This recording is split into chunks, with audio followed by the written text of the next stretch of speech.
మిథునం వారి కనుక చూసుకున్నట్లయితే మీకు రాశిలో గురువు యొక్క సంచారము, సప్తమంలో 4 గ్రహాల యొక్క కూటమి, భాగ్యస్థానంలో రాహు, దశమంలో శని, 3లో కేతువు యొక్క సంచారం జరుగుతూ మీకు 12వ స్థానం నుంచి 6వ స్థానం వరకు ఈ 15 రోజులు ఈ పక్ష ఫలితాలు చంద్రుడి యొక్క సంచారం జరుగుతుంది.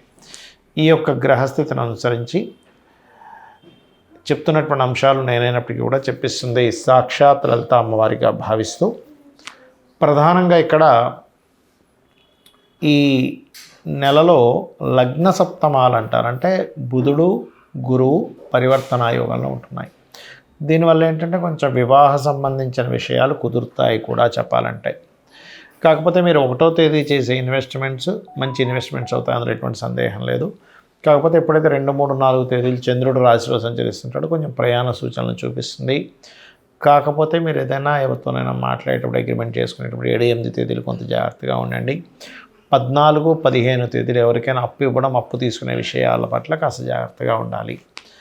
అలాగే ఇక్కడ ఈ సప్తమంలో అధిక గ్రహాలు అనేటువంటిది ఏదైతే ఉందో ఇది కొద్దిగా మీకు మార్పుల్ని, ఉన్న ప్రదేశం నుంచి ఇతర ప్రదేశాలకు మార్పుల్ని, వివాహ సంబంధించినటువంటి విషయాల్లో అనుకూలతని ఇస్తుంది. దశమ స్థానంలో ఉండేటువంటి శని దశమాధిపతి లగ్నంలో ఉండడం, సప్తమాధిపతితో కూడా పరివర్తన వల్ల ఇక్కడ పార్ట్నర్షిప్స్, వివాహ సంబంధించిన విషయాలు ఎంత అనుకూలంగా ఇస్తుందో ఉద్యోగ అవకాశాలు కూడా అంతే అనుకూలంగా జరుగుతాయి. కాకపోతే ఇక్కడ మీరు ఉద్యోగ సంబంధించినటువంటి అంశాలలో ప్రధానంగా మీకు అవకాశాలు వస్తాయి, కానీ కాస్త స్ట్రెస్ కూడా అధికంగా ఉంటుంది. కాబట్టి భాగ్యస్థానంలో ఉండేటువంటి రాహు మూలంగా మీరు పితృదేవత ఆరాధన చేయడం చాలా మంచిది. లలితా సహస్రనామాల యొక్క శ్రవణం కానీ పఠనం కానీ చేస్తూ ఉండండి. మంగళవారాలు, ఆదివారాలు ఏదైనా అగ్రిమెంట్ చేసుకునేటప్పుడు చూసుకొని చేయండి. మరియు ఈ శని యొక్క ప్రభావం కాస్త ఎక్కువగా ఉందండి, 10th హౌస్లో సాటర్న్ ఉన్నాడు. అయితే ఇక్కడ 2 రిజల్ట్స్ ఇస్తూ ఉంటుంది. 2 జాబులు చేయడము, లేనట్లయితే ఆన్లైన్లో చేసేటువంటి, ఇప్పుడు చూడండి కొంతమంది విదేశాల్లో ఉండేటువంటి కంపెనీస్తో ఇక్కడ నుంచి వీళ్ళు చేస్తూ ఉంటారు, నైట్ టైమ్స్ చేస్తూ ఉంటారు, అటువంటి ఉద్యోగాలు రావడము. అయితే మరింత ఎక్కువ ప్రభావం ఉంది అని అనుకునేటువంటి వారు చక్కగా మీరు ఓం మాణిక్య మకుటాకార జానుద్వయ విరాజితాయే నమః నామస్మరణ చేయండి. అన్ని విధాలా మీకు బాగుంటుంది. గోచార ఫలితాలతో పాటు మనం ప్రధానంగా చూసుకోవాల్సింది మన జన్మజాతక ఫలితాలు. ఎందుకంటే ఎవరి కర్మ వారిది. ఎందుకంటే ఇక్కడ దేశకాల పరిస్థితులు ఎలాగున్నా కూడా మీ జన్మజాతకంలో కనుక మీకు నడుస్తున్నటువంటి మహాదశలు, అంతర్దశలు, యోగాలు బాగుంటే కాలంతో సంబంధం లేకుండా మీ రూట్ మీకు చక్కగా వెళ్ళిపోతూ ఉంటుంది. అయితే పర్సనల్ చార్ట్ చూపించుకునేటప్పుడు అసలు ఎటువంటి విషయాలు టచ్ చేయడం జరుగుతుంది, ఎటువంటి విషయాలు తెలుసుకోవడం జరుగుతుంది అనేటువంటి చాలామంది అడుగుతున్నారు. ముందుగా మనకి లగ్నం నుంచి 12 భావాలు ఉంటాయి, గుర్తుపెట్టుకోండి. లగ్నము అంటే జీవుడు, అతని యొక్క తత్వం ఏమిటి అనేది మనిషిని చూడకుండా జస్ట్ జన్మజాతకం చూసి ఈయన ఇలాంటి వ్యక్తి, కోపంగా ఉండే వ్యక్తా, కూల్గా ఉండే వ్యక్తా, లేకపోతే కొంచెం జాగ్రత్త ఎక్కువగా ఉంటాడా, ఆధ్యాత్మికంగా ఉంటాడా, సీక్రెసీగా ఉంటారా, బాగా తెలివిగా ఉంటారా, లేనట్లయితే ఎక్కువ గొడవలు పెట్టుకుంటాడా, వర్కాలిక్, బిజినెస్ మైండెడా, సేవాతత్వం అన్నీ తెలుస్తాయి, గుర్తుపెట్టుకోండి. ఇది ఇలా ఉంటే అతి ముఖ్యమైనటువంటిది ఏంటంటే మనిషికి ధనం మూలం ఇదం జగత్ అంటూ ఉంటారు. అంటే ఏమిటి, మనకు కావాల్సిన ధనం, కాబట్టి దానివల్ల ఫ్యామిలీ రన్ అవుతూ ఉంటుంది. అయితే మీకు ఇక్కడ రూట్ ఏంటంటే ఆస్ట్రాలజీలో చెప్పే గొప్ప విషయం ఏంటంటే మీకు అసలు డబ్బులు వచ్చేటువంటి బిజినెస్లో వెళ్తున్నారు, లేకపోతే ఒక లైఫ్లో ఒక ఆశ ఉంటుంది, నేను ఫలానా సమయానికైనా నేను సంపాదిస్తానా లేదా, ఆ పర్టికులర్ పాయింట్ అనేటువంటిది చెప్తుంది, గుర్తుపెట్టుకోండి. అలాగే మరొక విషయం ఏంటంటే ఇక్కడ గమనించినట్లయితే దీంతో పాటు మీకు ఈ ధనాన్ని ఇచ్చేటువంటి కాంబినేషన్ ఒక ఎత్తు అయితే, ధనం ఏ రూట్లో వస్తుంది, ఏ మార్గం ద్వారా ధనం వస్తుందని చిన్నప్పుడే తెలుసుకుంటే మీరు చదివే ఎడ్యుకేషన్ చాలామంది చూడండి, ఫలానా చదివానండి కానీ నాకు అది ఉపయోగపడలేదు, ఇంకో దాంట్లో వెళ్ళిపోయానంటూ ఉంటారు. అలా మీకేంటంటే ఈ 2nd హౌస్ ఏదైతే ఉందో, ఈ 2nd హౌస్ లార్డ్ ఎవరో, 2nd హౌస్ ఎప్పుడు యాక్టివ్గా ఉంది, ఎప్పుడు డియాక్టివ్గా ఉంది, ఇన్వెస్ట్మెంట్ స్థానం పాడైన సమయంలో చాలామంది తెలియక ఇన్వెస్ట్మెంట్స్ చేస్తూ ఉంటారు.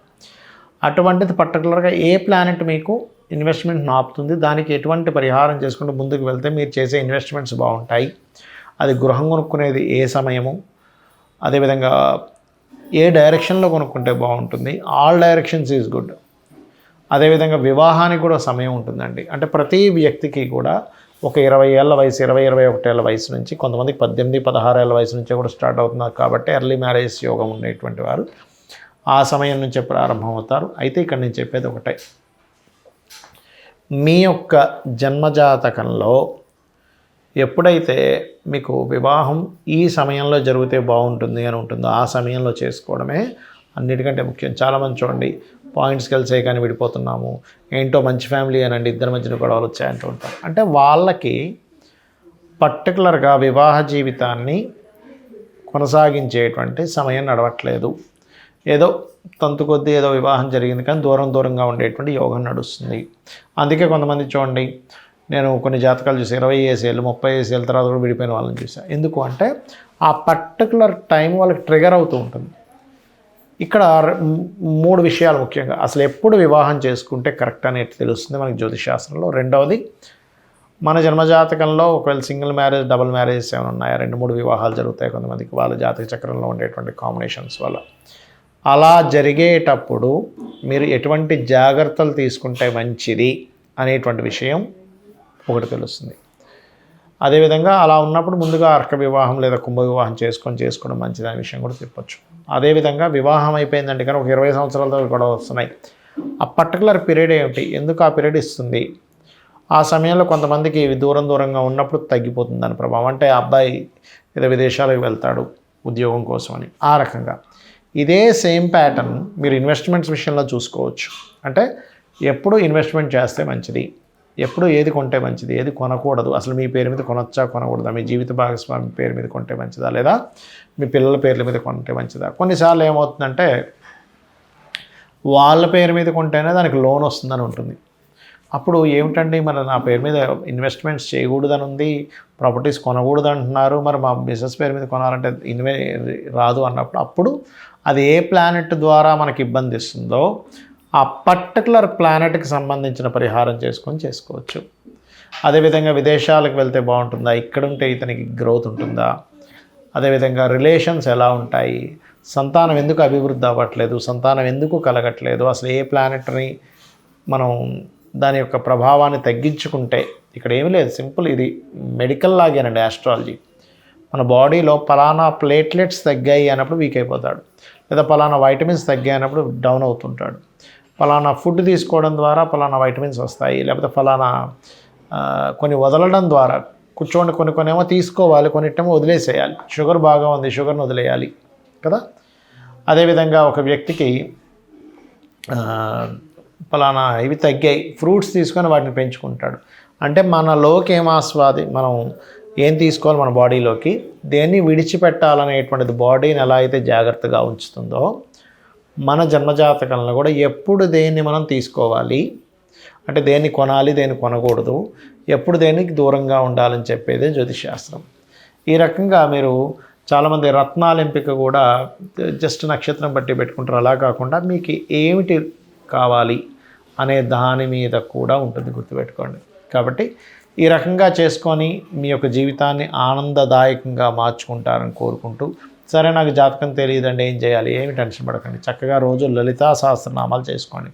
ఉద్యోగం రావట్లేదు, ఓం మాణిక్య మకుటాకార జానుద్వై విరాజితాయ నమః.